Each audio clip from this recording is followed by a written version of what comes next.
Today's September 20, 2024. And I'm honored to have with me author Daniel Jupp, ex-MP and firebrand Andrew Bridgen, voice of the people from Northwest Leicestershire, England/UK. Daniel, I think, is in Basildon, if I'm not mistaken. That's right, yeah, deep in the heart of Essex. And we are here to talk about things going on the other side of the pond, although for you, that's the side of the pond you're on. So take it away. Daniel, tell us a little about yourself and what's been going on in England/UK. Yeah, well, I'm a British writer from a working class background. I'm a youthful 50, and I'm the author of Gates of Hell, Why Bill Gates is the Most Dangerous Man in the World. So that was out a little while ago from Bombardier. I've just finished another book for Bombardier, which is on globalism, and it's going to be titled something like A Citizen's Guide to Surviving Globalism. So I'm sort of been politically engaged for quite a long while. I've never reached the dizzy heights of that Andrew has, but you know, I'd like to say before we start, really, what an honour it is to be here with Andrew and to thank him for his courage and honesty during the COVID, the height of COVID, because you know, for me, Andrew was possibly alone amongst British MPs in being completely honest and addressing the concerns of millions of us who didn't have representation during that period. So, you know, I think that's very kind of you, Daniel. No, I mean it sincerely. So, Andrew, tell us a little about yourself and your position, both the last few years and currently.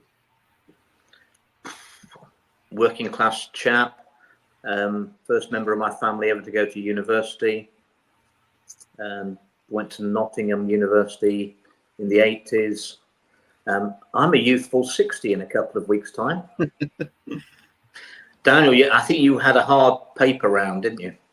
Yes, I did. Yeah. I've obviously had a slightly more working class life than you. Or you've got better genes. I was in the military for a while. Entrepreneur, set up companies, made them quite successful, and I was in a position where I wanted to put something back. So went into politics, became a candidate, selected by open primary by the public in a seat which the Conservatives said they had no chance of winning and never spent any money, Northwest Leicestershire. I was a candidate from 2006, and we had the election in 2010, and I got in well, and increased my majority every election until 10 weeks ago, when I dropped from 63% of the vote mysteriously to 3% of the vote.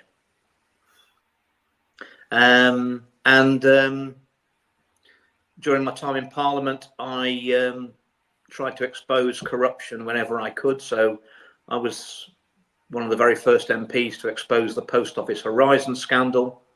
Shortly after I arrived in Parliament, I exposed the exploitation of migrant labour and illegal migrants in the fast fashion industry in Leicester.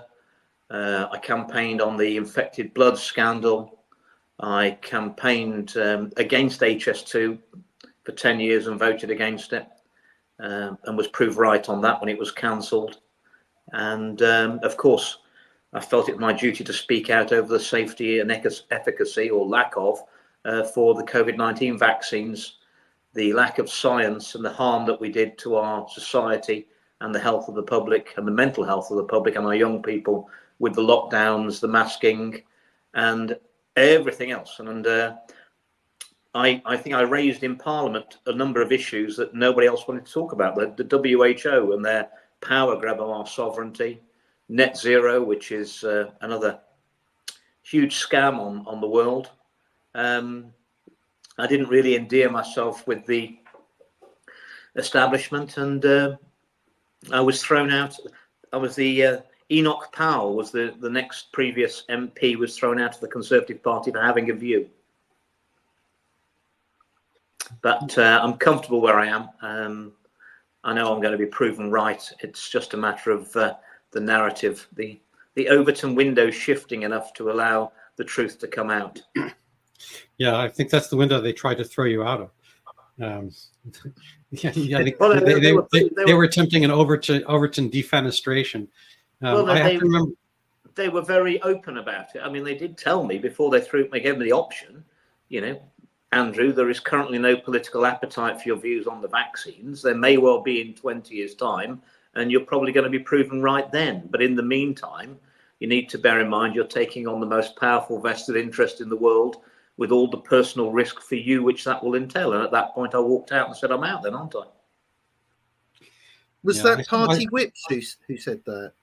No, it was a very senior grandee of the Conservative Party in a private meeting, which he could deny it, but I mean, I'll swear on oath that's exactly what he said, and he was right on all of it. But I'm determined they're not going to get 20 years. I don't want them to have 20 months. The only 20 years they should be getting is a minimum sentence of 20 years in prison for what they've done to the people. Absolutely. And that's only the ones that we don't execute summarily. Yeah, no, there was a Woody Harrelson clip I saw, I think from Saturday Night Live, where he was talking about, can you imagine a drug cartel locking people up in their homes and then only letting them out if they use the drug cartels, if they bought from the drug cartel, and then they had to do it repeatedly, like every few months, buy more of the drug cartel's product, and then they're going to let you free, but only until the next one comes along. It's like, but he kept calling them drug cartels, and I mean, almost literally that is the case for a fair amount of what's going on with big pharma. But would they qualify as the most powerful vested interest in the world? I think the people who back them, who backs the big pharma, the investors, they would, but it's the same people who are making money out of knowing that they were going to push the net zero green madness all over the world, and they'd already invested in all the right industries to benefit from that. So and that's obviously a lot of territory covering that, specific to Gates, is covered in my book. And we saw a $3 trillion US transfer of money from the working class and the middle class to the billionaire class, and that's the reality of COVID, that not only were these things done that were completely irrational, had no scientific basis, claimed a scientific basis that they didn't have, and took away basic civil liberties from millions of people. They also endangered people, because this was an experiment. Most of the vaccines were gene therapies, not real vaccines. The definition was changed to allow them. The rules were changed to allow them. So, what we saw is, as Andrew said there, really is something that was the most astonishing crime of our times. There's nothing to compare with this, what was done during COVID. And what's sort of almost even more remarkable than what was done is the situation we're in now, which is that it looks like they're all going to get away with it. Yes. If the evidence as well is damning, that the 0.1%, the very richest people in the world, I mean, it was all on the media, the mainstream media, their mouthpiece, that they were bragging off that they'd increased their wealth during the lockdown period by 40, 50, 60%. Well, I mean, for a group of individuals, and even 0.1% is a large number of people, who were the very wealthiest people in the world, to suddenly increase their wealth, that's called insider trading. The only way that could have happened is if they had prior knowledge and were able to get their financial positions into a position that they knew was going to become beneficial when things happened in the future. That can't happen by accident. They can't have all been lucky. That is pure insider trading. And yeah, Gates is a very, very dangerous man with a lot of influence through his philanthropic, shall we call it generously, donations. he must be the worst philanthropist in the world, because every year he gets richer. He can't give his money away faster than he's making it. It doesn't make sense. He has huge influence, but I think the people who backed him originally, financially backed him, and behind him, they're at least as dangerous as he is, possibly even more dangerous than he is. And I'm not sure we know all their names. I think Schwab and Gates and Soros, they're the front people still. There are people behind them who are equally, at least as equally dangerous and equally sinister. Well, yeah, there's multiple billionaire investors involved in all of this, isn't there? I mean, Warren Buffett was right behind Bill Gates all the way, and Bill Gates gathered together over 20 years ago for the Giving Pledge, which is where they were saying they were going to give away all their wealth, and really they just transferred their wealth into so-called philanthropy through foundations, and this was a means by which the philanthropic foundation could press for a policy to government. Government would match the funding of the foundation, but then the person who is heading the foundation also has private interests as a private individual, and their companies which have shares in the pharmaceutical companies or the agricultural companies that their policies are supporting. So it's a circular process where they keep enriching themselves, and none of them have seen their wealth reduce after 20 years of supposedly giving it away. Yes, because one of the things of using a charitable trust, it shelters their investments and the returns and the profits on those investments from tax. Yeah. So it's actually a tax avoidance scheme, legitimate. And of course, Gates has been saying that he felt that vaccines were the best investment he's ever made, and he was getting a 20-fold return on his money, which with those sort of profits allow scope for plenty of other investments and influence, shall we put it that way, around the world. And he's very influential. Of course, I mean, he was actually found guilty of breaching antitrust laws in America, wasn't he? Yeah, in just before he established the foundation, which is now the Bill and Melinda Gates Foundation, he was involved in an antitrust case, a monopolies case in the US against Microsoft, and he initially lost that. And the original judge ordered that Microsoft should be broken up, which would have been a huge blow to Bill Gates personally and to his power and influence subsequent to that. But that decision was swiftly reversed, because at the same time there was a change of US administration. The new government came in and they were more friendly towards Bill Gates, and he ended up getting that decision reversed. So the breakup of Microsoft could have happened at that period and never did. But what Gates did was take that as a warning and then set up his philanthropic foundation to kind of generate wealth that way. And it's a model of wealth generation that's been around for a very long time. And he copied what was done by previous very famous foundations like the Rockefeller Foundation. Yes, I'm sure he had some advice from some of those sort of people. And it's amazing that Bill Gates, who's not a scientist, he's not a doctor, he's not a climate scientist, he flies over to the UK and he would have meetings with the Prime Minister when it was Rishi Sunak, the leader of the opposition, whichever cabinet ministers. He was talking with, I think it was Grant Shapps at the time, about climate change or something. Speaking with the Health Secretary Barclay at the time, who was about pandemic responses. And this man he's not an expert in or qualified in any of these fields whatsoever. And also, it was quite shocking. I don't know if you noticed, Daniel, that the BBC during the pandemic allowed Gates to go on and push the jabs. Yes. Something which he was a major investor in. And yet the BBC has a no advertising policy. But you realise he'd also given the BBC a load of his money from his foundation as well. I think it was £55 million he donated to the BBC, which then allowed him to go on the BBC and push his jabs. Yeah, he's distributed enormous funds to virtually all mainstream media, which is why mainstream media, like political parties, are very friendly towards him. You know, and it's very difficult to get them to go against that.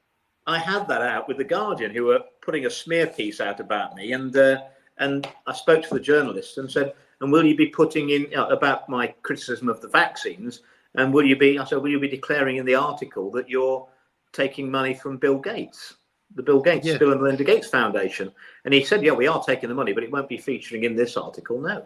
I said, "Well, don't you think it's relevant? You know, you've got a vested interest in defending the safety and efficacy of the vaccines, because one of your main sponsors is heavily invested in them." But they couldn't see that. Yeah. I mean, as someone who's been involved in that world, I obviously haven't. You know, I'm much more of an ordinary citizen. But as someone who's been involved in that world, I mean, just as an outside observer, when I did my research for the book, the scale of corruption is just so enormous, and the obviousness of these conflicts of interest is so glaring that it's shocking to an outsider how this goes on and how people get away with it, because we have all sorts of rules on declaration of interests and, you know, what you're supposed to say and what you're supposed to judge on when you're an MP or when you're a minister. And it's not quite like the backbench seem to be effective at all. The backbenchers are under a much more strenuous system of regulation than the ministers are. Ministers are under the ministerial code, and that's all tame. They can get away with absolutely. So the people who've got the influence have got the most freedom of action. That's a fact. That's a big failing in our system. And the rules can be interpreted however the Commissioner for Standards on the backbench MPs, however he wants. They're loose enough and complex enough and long and big enough that they can get anybody on anything if they want to. But all the ministers are under the ministerial code. They're covered by their own governance. They don't come under the same regulations that the also runs MP. But the corruption it was enormous. I mean, I'm not stupid. I knew there'd be a huge establishment backlash on me for speaking out and stopping the UK government from authorising the experimental COVID-19 jabs for under fives. I spoke out heavily in December 2022. And of course, I went to try and get allies. I'm a seasoned campaigner. You know, I led No to AV for the Midlands. I led Leave for the East Midlands. I've got lots of Brexiteer friends and members of the ERG, the European Research Group. And I went to them and said, look, we've got to stop, this is the facts. No benefit to these small children. No healthy child of that age has died of COVID. 1 in 800 will have at least have a severe adverse event from these vaccines. It's going to kill children. I didn't come into Parliament to allow, if I could help it, children to be hurt. Will you stand with me? This is the science. And loads of them said, you're right. Nobody would stand with me. Some of them even admitted to me they were vaccine harmed themselves, and they wouldn't speak out. Some had got relatives who were paralyzed from the neck down, having taken the jabs. Some of them had got heart complaints now they didn't have before. None of them would speak out. And it comes back to they offered me a bribe of whatever I wanted. Just have to tell them what I wanted. That was 2 years ago, last January. And I said, if that's the game we're playing, the only thing I want is the Prime Minister's resignation letter. And they said I couldn't have that. So I said I didn't want anything else. And then they unleashed hell on me. Wow. Well, I mean, there's a definition. It's like Ambrose Bierce from the Devil's Dictionary. I can't find attribution for it, but it's a definition attorney. And this, mind you, could be legislator or MP, aside from present company. A parasite who does not yet realize he is such because no one has yet paid him to do so. And it's well, I did. They didn't like it in Parliament when I coined the phrase. I think it was in in early 2023 that it's clear that we're very lucky in the UK. We have the finest politicians that money can buy. And there's so many issues, and I became extremely, the red flag for me is anything that nobody wants to talk about. And you'll find that the things that Parliament don't want to talk about are so-called legacy mainstream media. They don't want to talk about it either. So, you know, they just didn't want to talk about excess deaths. It took me 26 attempts as a veteran MP, been returned 4 times to the House of Commons, 26 weeks. I can only put in once a week for a debate, and I put in for excess deaths debate 26 times. I could only put in on sitting weeks, so it was 9 months it took me. And it was only when I sent the Speaker of the House of Commons a mini documentary on thalidomide, pointing out that 3 Strasbourg judges had ruled years ago that consecutive speakers of the House of Commons had deliberately suppressed all debate and questions on thalidomide for 11 years. And I sent it to him and said, we don't want history repeating ourselves, do we? And then 2 weeks later, well, he announced within a week, he gave me a date for 2 weeks in advance of when I could have my debate. I think that was probably the first debate anywhere in the world. But it was it's only an adjournment debate, half an hour with the minister, but it was the first time pretty much in any parliament in the world. And it wasn't well attended. No, I remembered, I think I saw clips of your speech, and, you know, there was literally 2 or 3 other MPs present, wasn't there? Well, they have to be there. So you have to have a front bench whip. They sit at the end of the benches near the Speaker's chair.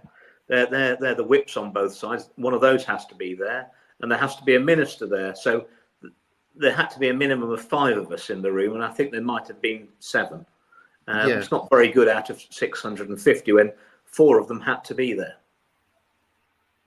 Yeah, so what you're talking about really is you've only got sort of 2 or 3 people that turn up from their conscience. And really, the minister's supposed to have a PPS sitting behind them as well. So really, there should be a minimum of 6 plus the Speaker, 7, and me, 8. We didn't have many more than that in the chamber. But it gets it on the record. And whatever the government can say about that speech on the 13th of December 2022, they never did authorise the experimental jabs for healthy children, and that's worth a lot. And when I spoke out in March about the safety and efficacy of the booster campaign, using the government's own figures, 994,000 healthy 40 to 49-year-olds needed to be boosted, keep 1 person out of hospital with COVID-19, government's own figures, which would have put at least 1,150 people into hospital or killed them on the side effects of the vaccines. Not a good investment. Within that, they said that was rubbish as well. But within 3 weeks, they moved the minimum age for boosters to 75. Yeah, no, I'm in your debt for that, because, you know, we had similar arguments here. Actually, one of my YouTube channels was taken down, and my LinkedIn was, you know, disappeared, because I had a guest. A management professor at MIT, Retsef Levy, who stated that whatever you think about the vaccine, it shouldn't be given to children anymore. And I'm calling it a vaccine. You know, YouTube just deleted me. LinkedIn just deleted me. And I actually use LinkedIn and YouTube and so forth. And I had thousands of followers on the YouTube channel. I've had to kind of reconstruct, you know, separate ones. But the UK, you know, was you know, basically led the way on that, and I think we have you to thank for it. Just as a side note, I'm wondering whether there were so few people in the audience at Parliament because they were socially distancing, or I think it was probably anti-social distancing they were practicing. Yeah, I think that every time I see toddlers in the street, it gives me Yeah. They weren't mandated. They weren't authorised to take the experimental vaccines. So no, it's a crazy thing. I just want to, you know, kind of. I'm the only one with an MD here. There were 6 qualified doctors on the government benches in the last Parliament. Really, and some of them were ministers. And I know one of them confided in me, because obviously Hancock had to resign over the hanky panky breaking his own rules, and then we ended up with Sajid Javid, who was the health minister, which is, you can see why you'd put a Deutsche Bank hedge fund manager in charge of your health service. I mean, you can see that. It's logical, fully qualified. And I was told in confidence, it never came out, but it did happen, that every one of those doctors on the government benches went to see Sajid Javid and told him, do not authorize these vaccines for under 18s. Well, the thing is, you have to say things in public. I mean, there's no sense being a politician if you're not going to stand up for the people. Well, that's the problem, isn't it? They were told. I just wanted to put one kind of prefatory or middle comment in. I think this could have been a great success. The Operation Warp Speed was labeled here, and it was the fastest kind of rollout of a novel vaccine. It happened within a year. Would have happened sooner if they hadn't postponed it for the election. Kind of not to favor Trump in any way. But if it had been applied appropriately for those people at high risk, I think it would have been a great success. But they changed the rules on every single basis. We pretty much had never done vaccines after the fact. Vaccines are prophylactic medication, and they're prior. So you take a flu shot before flu season. You don't take that year's flu shot after you've had the flu. And Dr. Fauci was actually asked this thing, I think 2005. It's on C-SPAN regarding that year's flu, and he was a listener called in.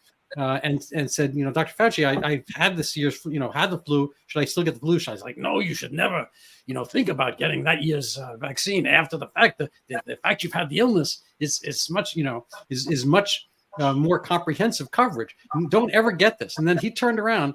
I've got these articles in Brownstone on Fauci. He turned around and did exactly the opposite. So they kind of threw over all their major dicta. And provisos of how to administer vaccines, and this whole concept of booster. This is idiotic, especially after the thing has mutated away from the original formulation. To keep giving the original formulation, I think if you wouldn't treat alcoholism by shoving vodka at somebody, and this is almost worse. This is like shoving the wrong thing at the people for the wrong time for the wrong reasons, and it was all done.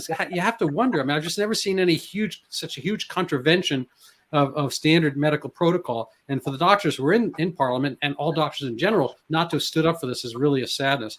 Vaccines have kind of been the modality of treatment ever since 1986 in the U.S. The NCVIA, which is the basically a vaccine liability negation. So the producers, if you're producing a vaccine, you can't be sued. And this has opened a back door into just massive emphasis on vaccines. And the WHO itself is kind of littered with backdoor contributions through pharma via vaccines. Therefore, they keep approving them. And it's I hate to say the word cabal, but it comes easily off the tongue anyway. But it's I think both of you really point to it. I'm gonna leave this for a second and point in the background. My expertise is kind of in the Zika pandemic a few years prior, and Bill Gates featured in that. He wanted, he put $100 million offer towards Moderna if they would make an mRNA version of the putative Zika vaccine. Never came out, but this has been something under their hat for quite some time. Anyway, yeah, they definitely. I mean, everything was in place for the reactions that occurred, but all of the reactions that occurred were contrary to standard pandemic advice up until that point, as far as I'm aware. Yes, and and contradicted some basic elements of science. So that made it particularly ironic that there was this scientism of saying, you have to respect the man in the white coat, and he's the expert, and you're just Tracy or Sharon from Facebook, so you can't have an opinion on stuff that's put into your own body. But all of it was based on no real science whatsoever, and even contrary to existing science. Yeah, well, we got a pandemic response in the UK, and other countries around the world have got their pandemic response been built up over many, many decades. And as soon as COVID-19 came along, they threw that report in the bin and adopted lockdowns, masking, mass vaccination, and everything else. All the ills of the world were unleashed upon us. It's and that we should say as well that there's been significant evidence since, because it's we're getting close to 5 years later. There's been significant evidence since of the position that you took, Andrew, and the position that I took was correct. That all of this stuff is nonsensical and harmful, because we've had the Cochrane Library report on Mars, which said collated all the evidence on Mars and said to gold standard research standards, and said little or no benefit whatsoever. So the masks were meaningless and worthless, and yet you still see some people walking around with them. And if the WHO declare a pandemic again, we will be told to wear masks again, I expect. But well, they're worthless. The WHO have never had a review of the advice they gave at the last pandemic. I mean, so sure are they that their advice was perfect, they don't even need to review their recommendations. Well, I'm worried that, especially with Starmer now in his massive majority and his keenness for joining up and signing up to the WHO, that the next pandemic it'll be obligatory. And so, because the WHO won't even consider that they got anything wrong, they're doomed to repeat the mistakes of the past. And we know that it'll be mandatory vaccinations, mRNA, lockdowns, quarantines, masking, everything, school closures. I mean, just devastating. We've got still got 900,000 under 25s on waiting lists for mental health support following the lockdowns. That's what we've done. That's the legacy in the UK. Devastating. And no one cares.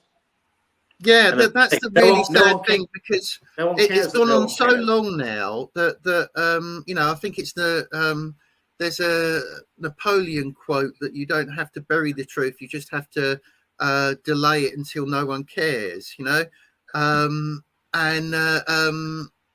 seems to have been what's happened with COVID, because we had an inquiry, but the inquiry became more about bashing Boris Johnson, and obviously you and I probably both have disagreements with Boris Johnson, but that shouldn't have been the purpose of the COVID inquiry. And what they did is, instead of getting in people who were harmed by the vaccines, for example, as well, they exclusively spoke to families of people who had died and their death was labelled as a COVID death. And so what you got was the British COVID inquiry was saying not enough was done. And what it should have been saying is that we did far too many things that were themselves harmful. But it's completely different to the Scottish COVID inquiry. You cannot believe that those two inquiries are into the same issue, because they're getting to the crux of the problem: the lockdowns, the masking, midazolam and morphine, euthanizing all those vulnerable elderly from the hospitals and in the care homes, creating the first wave. I mean, I think Scotland's leading the way there, and their judicial system is far better. That judge is following the evidence and coming to the right conclusion. And if you want a demonstration of how out of touch, that's the Hallett review, is the Baroness Hallett's review in the UK. And bear in mind that when I got the full 3-hour debate on excess deaths and the pandemic response, it was a votable motion which was approved by the House at the end of that debate, that we would urge the Hallett review inquiry to immediately open module 4, which would include the safety and efficacy of the vaccines. Obviously, when that went through on the vote, I wrote to Hallett. The noble Baroness Hallett pointed out that Parliament, the Commons, had voted for her to open that module 4 immediately, which she'd mysteriously delayed indefinitely, certainly till 2025. And the letter I got back wasn't even from the noble Baroness, it was from her clerk of the inquiry, saying that they thanked me for my letter, but they were going to be sticking with their timetable and they wouldn't be looking at module 4 until January 2025. So you got a standard fob-off letter that anybody would have got. Yes, even though the House had supported my motion calling on her inquiry to immediately open module 4. Didn't make any difference. It's disgraceful. Hearing even more details of what went on, it makes it even more shocking, really. But where we are now, do you think people will ever be held to account? They've got to be, Daniel, because if we don't, they're going to repeat it again. I'm afraid the corruption and the betrayal of every institution and set to protect public health across the developed world. I mean, the symbol of our parliament is a portcullis that's supposedly to defend the last defense of the castle when the drawbridge and the gates have been destroyed. You've got the metal portcullis to defend the people and democracy. Completely failed. Completely failed. No one in the House of Lords spoke out. They could have done so with impunity because they don't even have to stand for election. Can't be got rid of. No one spoke out. So the whole system, and it's going to result in, when it all comes out, a huge, well, it's already now, a huge drop in public trust in science, medical, pharmaceuticals, and politics. And the only way to rebuild that trust is for those who've caused this to happen knowingly, and those who've knowingly gone along with it, to be held to account. Otherwise, we'll never rebuild that trust. But they don't care now, because what they're going to go for is digital ID, digital currency, social credit scoring, whereas if you dissent, you'll just be punished instead of... And we're so far away from where we need to be democratically, where elected representatives are seen and are servants of the people. They're now our masters, and that's just inverted. So I got kind of a philosophical question. I mean, we use the word democracy a lot and can stand in for a lot of things. I think you have probably a more genuine democracy, but you know, there have always been problems with democracy per se, and there has to be kind of some reservation of rights and, you know, a scaffolding or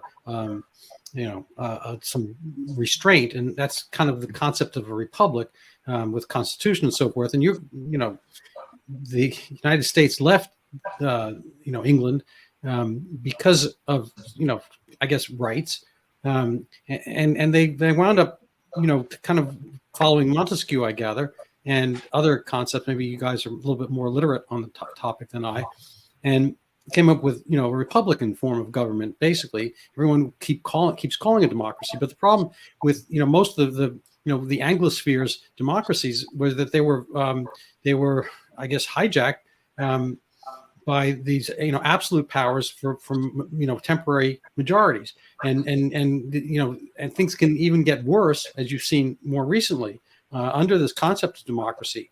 I think it can be gamed, and I think there's a confusion there, isn't there? Because there's a difference between the methodologies of democracy and the spirit of democracy. And the meaning of democracy is rule of the people, demos, rule of the people. So when people use democracy positively, they're usually referring to the spirit of democracy, which is that the government is accountable to the people. And that's how the founders looked at it when in the US, when they were looking at it positively. There's also the methodology of democracy, which is your particular political system and settlement, and one person, one vote, as a technique of manifesting the will of the people. But they're not automatically the same thing. So you can actually, I think America was more democratic and more democratically accountable to its people by having certain checks and balances put in, because that's closer to the spirit of democracy, even though it's changing somewhat the methodology by which that spirit is manifested. Well, of course, the American Constitution is based on the English Bill of Rights, which no one wants to talk about anymore. And there's a Scottish Bill of Rights as well, which no one wants to talk about. Wales inherited the English Bill of Rights, and they try and hide this behind this British Parliament thing, because those can't be adulterated or changed. And that's why they're worried about the American Constitution. And that's why no one in the UK Parliament wants to talk about the English Bill of Rights, which every English man and woman has got those rights. They're inalienable. They can't be given away. And I think they're being breached now. And they have been breached. Oh, yeah, absolutely. And it's that is the spirit of democracy, that not just that people have a vote, but that people have inalienable rights. Well, democracy is from the Greek, and demos is the people, as you said, and kratos is the power to the people. How powerful do you think the people, the general public in UK feel? They don't feel very powerful. all the powers lying with with Keir Starmer now. He's got a super majority. He's suspending any of his MPs who don't toe the party line and vote against him. So much for speaking without fear or favour in the chamber of the House of Commons. And from personal experience, I can tell you, there's an awful lot of fear and there's an awful lot of favour in there. It needs to come out. Well, and they've effectively got in with sort of 20% of the vote as well, haven't they? So it does make a mockery of the democratic system. And, it's he can govern now as a sort of elected dictatorship because of the size of the majority. And that's very worrying in this context of increasing censorship we're seeing from all of the kind of globalist leaders of Western nations. The drift to authoritarianism generally that we saw under COVID, and that COVID is now kind of normalized and excused. It hasn't gone away. It's kind of, they ended the lockdowns, but they didn't end the idea that they can silence people who have perfectly legitimate complaints. And they didn't end the idea, as you mentioned, the social credit system being gradually brought in. So we're seeing this drift into absolute tyranny, as far as I'm concerned. And it's something that all of the leaders of the Western world seem to want. I think they've looked at the way to govern the world, or their sponsors have, the globalists, and they've decided that the Chinese social model is the way, where corporations can make big money and there's communism for the people and absolute control and monitoring. What they haven't done ever is put that in a ballot to the people of any of our countries around the developed world. But that's all the direction. That's where Agenda 2030 is taking us anyway, and all the political parties have signed up to it. So on the big issues, our democracy isn't working because it's the illusion of choice. And when all the horses are owned by the same people, they don't mind which horse wins every election. And that was the pantomime that we saw, and the pantomime I've witnessed, where basically the main opposition party supported everything that happened during COVID. So I have a question. And that's suppressed people from voting against it, because even though I voted against some of the lockdowns, it was obvious if Labour were going to go forward, there was no way we could win. And then some of my colleagues would say, well, yeah, but it's not worth blotting your copybook voting against the government when we have no chance of winning. And that was true to an extent, but that meant that they voted with the government, even though they didn't agree with it, because there was no prospect of winning. And I think some of that is why people wouldn't speak out about what they knew about the vaccines, is because the forces we're up against are so powerful, the most powerful vested interest in the world, that people think we couldn't win. I mean, that's a self-fulfilling prophecy, and I'm not sure what they're thinking they're doing. A load of them are thinking they're going to sit at the back of the hen house and hope the fox eats them last. That's never been a strategy I've really fancied myself, to be honest. So I'm sorry to interject, but I've been watching, at a reasonably comfortable distance of some of the craziness that's transpired in the UK of late, and you guys don't have that luxury, I guess. There was the decision, I guess, from the right to abandon the Conservatives, and but as let's say the Conservatives were driving, the UK into the gutter. It seems like that the Labour has decided to put their foot further down on the accelerator, and we're heading straight into the brick wall now. Right. So are there regrets? You leave the frying pan, go into the fire. Was the Tory government the lesser evil? And is there any regret, say, amongst the Reform Party adherents or followers that we should have gone that way? I mean, was there something there to rehabilitate? Was there any way I assume still the Tories would be a little bit more interested in preserving some rights. It doesn't seem as if that, is really the intent of, say, more kind of, like a Stalinist version of Labour left. that you might be heading into? I Well, don't know. Rishi Sunak would never have been able to get in the last Parliament the withdrawal of the old age pensioners' winter fuel allowance and get fuel bills going up by 10% next month at the same time. There's no way whatsoever. I would never have voted for it. Labour wouldn't have been able to vote for it. Yet Starmer gets in, and he'd accused the Conservatives during the election campaign of planning to remove the winter fuel allowance. And the first thing he did was remove the winter fuel allowance. I mean, we're in clown world at the moment. I mean, you had a Conservative government for 5 years with the biggest majority, and I've been on the benches since 2000, the government benches since 2000, biggest majority, didn't do anything Conservative. And now you've got a Labour Party, and maybe it needs that, betraying its people as well, the 20% of people who actually voted for him. Maybe it needs that to wake people up that the political party system is completely corrupted there. And the game of politics works for an MP by doing what's right for your party, not what's right for your electors. And that can never be right. Not if you want democracy. That's where it falls down. I did what was right for my constituents and was punished for it. And half of my punishment, more than half, was to demonstrate to the other MPs not to do what I was doing, and it worked. Now Starmer suspended 7 of his own MPs on the very first vote who voted against him on an issue, and that's now the way that governments work. If you don't toe the line, you get suspended, and you get ostracised, and you get cancelled. It makes it additionally disgusting, doesn't it? Because this is Stalinist style rule, but the people enacting it are the people who say that they're defending democracy, and the people who say that they've got all these noble intentions, whether it's on pandemics or whether it's on saving the planet with climate change and all that kind of stuff. Every time we've got these high sounding noble ideals that they profess, but what they're effectively doing is closing down debate, reducing democracy, silencing opposition and dissent, and putting people in prison for the wrong thoughts.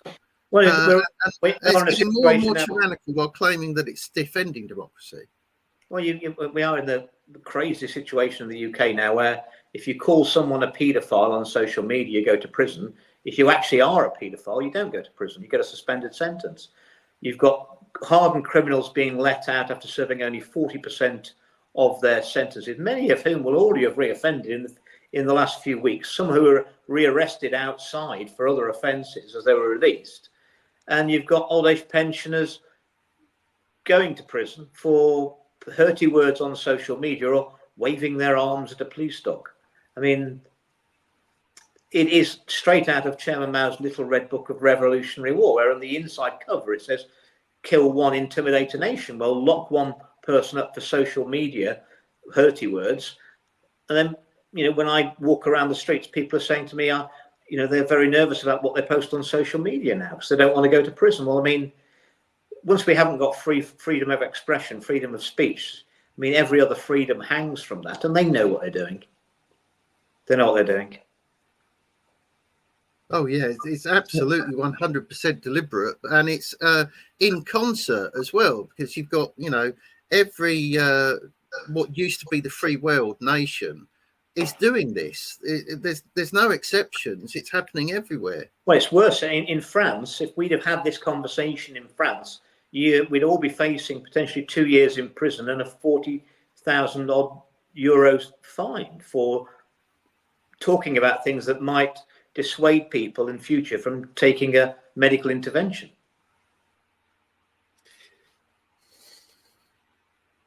That's the situation in France now. State.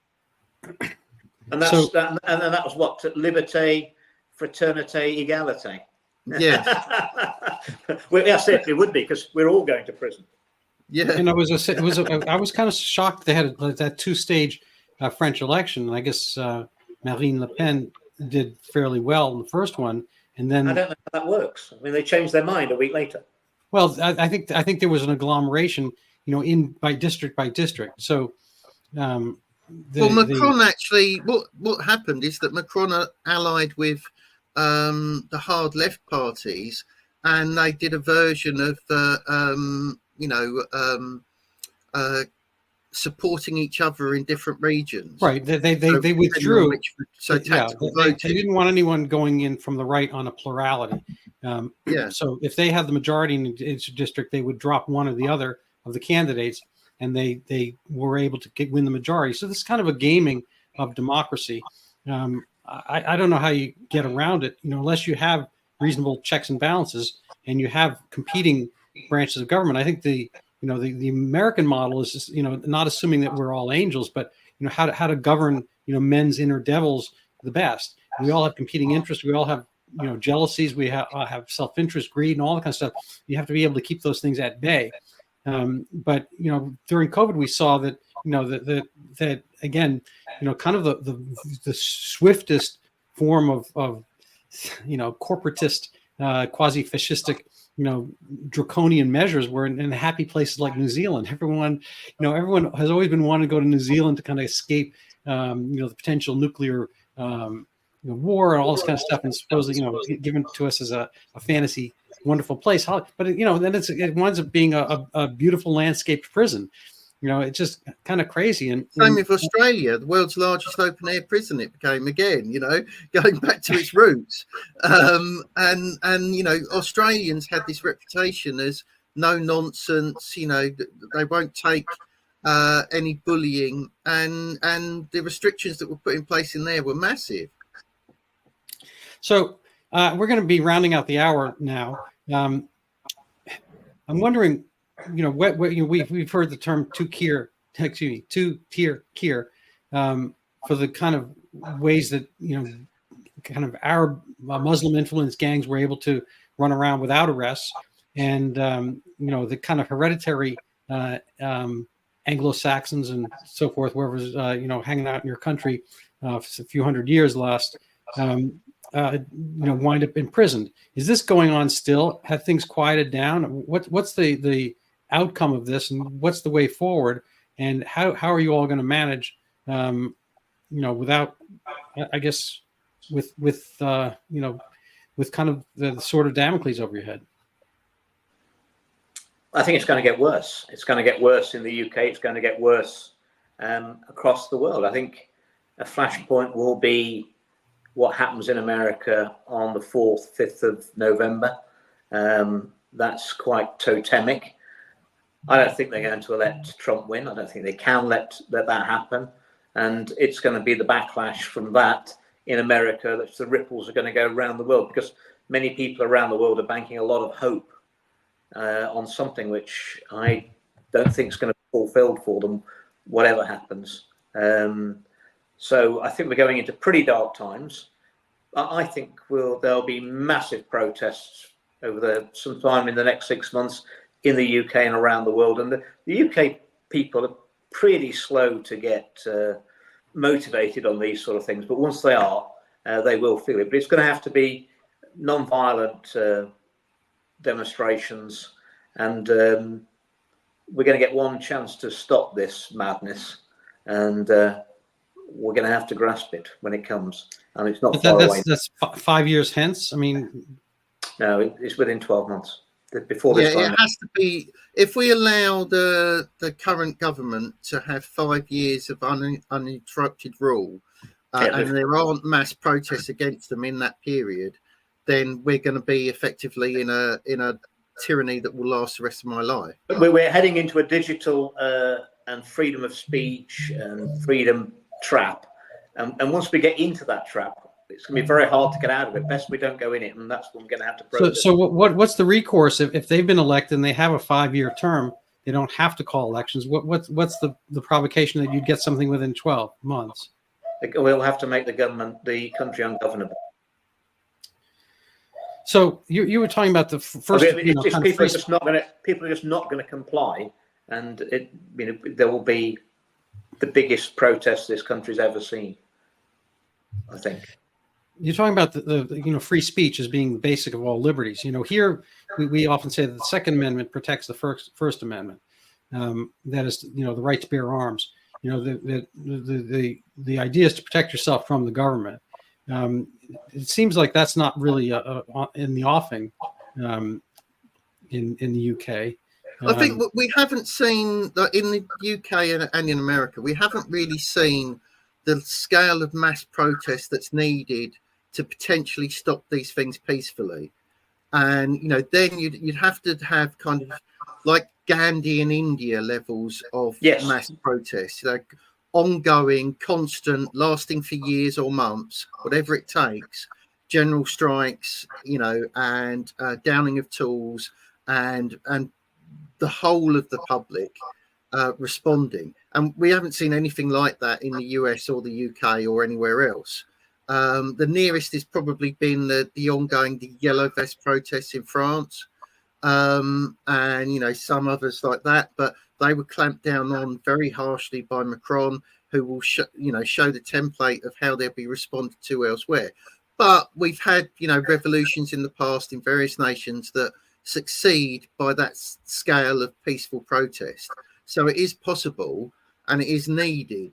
But, the only recourse after that is then you're getting into violence and civil war territory, which people have discussed, and which any discussion of will itself be treated as if you're in favour of those things. Now, we need a great reset, but not the one they were thinking of at the World Economic Forum. We need a great reset of our own. And I think we need to get to much closer to a direct democracy model of empowering the people. I think I'd get rid of the House of Lords immediately. They were useless. They've done nothing. I'd halve the number of MPs, increase the pay, halve the number of MPs, but no outsider interest while you're an MP whatsoever. And also then bring in the second chamber would effectively be a referendum every 3 months on the laws, a public debate. People will have to get involved in politics because, quite honestly, you can't trust the politicians to leave them to it. And then the power will actually be back with the people. You'll see better laws coming forward. And whatever happens, when we sort this out, and we will sort it out, this is not going to persist. They're not going to win. And when we've sorted it out, I'm not going to leave it as a system that this ever can be repeated upon the public ever again. Well, that's good to hear, and I hope you're right that that's how it goes. I mean, I fear that there will be too much public apathy, and people will simply accept being in a serf-like condition as we go forward. But I hope you're right, and people will respond, much more aggressively against it. Yeah, I think it's a tricky proposition because the right and the left differ in their demographics and their work. The left is kind of I've heard this thing called the hamburger theory of politics, where the upper and lower buns are the left, these days. So the elites and the lower classes in the middle, the meat, the basic constituent, most nutritious part, hardest working and so forth, is the right, as it were. And so those people are kind of more working class these days, kind of along the Trumpian model. He's the rich guy, but he's really a vox populus. Those people have jobs. So it's kind of, if you want to have a George Floyd level riot, it's best if you have people who aren't working and they don't have that stuff. So if they're right on the dependent part of class, we don't want any riots. We don't want any riots. We don't want any violence. We want passive. Well, fair enough. Peaceful protest. Nonetheless, but on numbers whereby the country will grind to a halt because we're just not having it, and we haven't seen that yet. But I fear that the measures will be brought in which will need to stop, and the only thing that's going to stop Starmer's supermajority is that level of protest. Yeah, and one march at a time is not going to be enough to do it as well. No matter how many people you get, it has to be an ongoing thing. If for that kind of peaceful protest, for it to be effective now. Well, my only caveat is that things start as peaceful, but then they can be, Reichstag fired January 6th into, something that's not. I mean, they can be portrayed as something that's not peaceful, and they can also be counter protested with some of the, useful idiots on the other side. And we've seen, some of the marauding gangs and Leeds and Sheffield and whatnot, and you name it. And so I think there's always the potential that things get worse. People can be targeted and whatnot. And so I think it's always a touchy proposition. The police state is a very effective. Ask North Korea. I don't think there's that much popular will for the leaders there, but they keep a reasonable clamp. Fidel Castro et al. In Cuba, and I think Venezuela and so forth. It's often hard. There's the concept one man, one vote, one time. In Hamasistan and other places on earth, it's hard to get out from under once you're there. So the best thing to do, like the World Trade Center buildings, it takes 2 seconds to destroy it, takes years to rebuild, and that I think stands for reasonable trappings of civilized society. And it's unfortunate sadness to see some of it going down for such silly rationales. So we're going to be stopping now, but I'd like you guys do some last words for us. Well, my last words are that we are going to be in for a bumpy ride over the next 6-12 months around the world, and especially the developed world. But it has to get, I'm afraid, a bit worse to get better, and to get the people to realise the situation we're in, and keep the faith. I'm still confident that we can turn this round, and when it's over, and it will be over, we'll be able to build societies that are better and fairer than we've got now and ever had. And I'd say that those are very good sentiments, and we should remember all tyrannies fall, but it's best to stop them before they're fully in place. And I think that's what Andrew wants to do, and that's what I want to do as well. And I'm sure it's what you want to do, Randy. But we've seen how far we've gone, and I never thought in my lifetime I'd be in this position now, where we have this anarcho tyranny where people are arrested for thoughts and ideas that aren't harmful necessarily, and put away because people don't want those ideas to be expressed, and at the same time you've got dangerous individuals being released. I never thought we'd be in that position in Britain, to be honest, but I didn't think we'd see a stolen election in the US in 2020, and we did. And I think as Andrew mentioned, what happens in America is going to be really significant. If Trump can get back in, then you've got a populist in place, and you've got a chance for the free world to become free again. But they're doing everything they can to stop that. I'm not sure they will allow him to become president, no matter what the votes are. And we're seeing multiple assassination attempts on him now, which he's having assassination attempts on him in places where only Homeland Security and his Secret Service squad would know where he was going at the last minute. So that's the level of danger we're in at the moment. But something like mass scale civilian protest is going to be needed very soon. All right. Well, thank you, gentlemen. I appreciate your voice and your bravery.